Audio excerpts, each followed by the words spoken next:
In this video, let's talk about how to use the Wells Fargo Preferred Checking benefits. The Preferred Checking benefits of Wells Fargo is now known as Wells Fargo Prime Checking.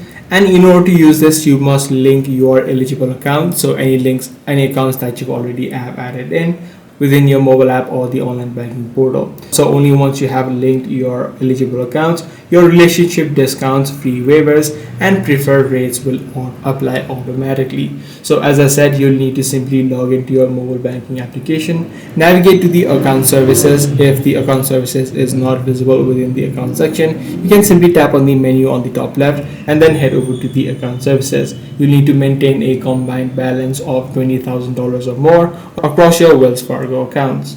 Once your account here is activated, you'll be able to access the waived banking fees automatically. So this is the exact process that you need to follow in order to use the Wells Fargo Preferred Checking's benefit. If this video was helpful to you, be sure to subscribe. I'm going to see you in the next one.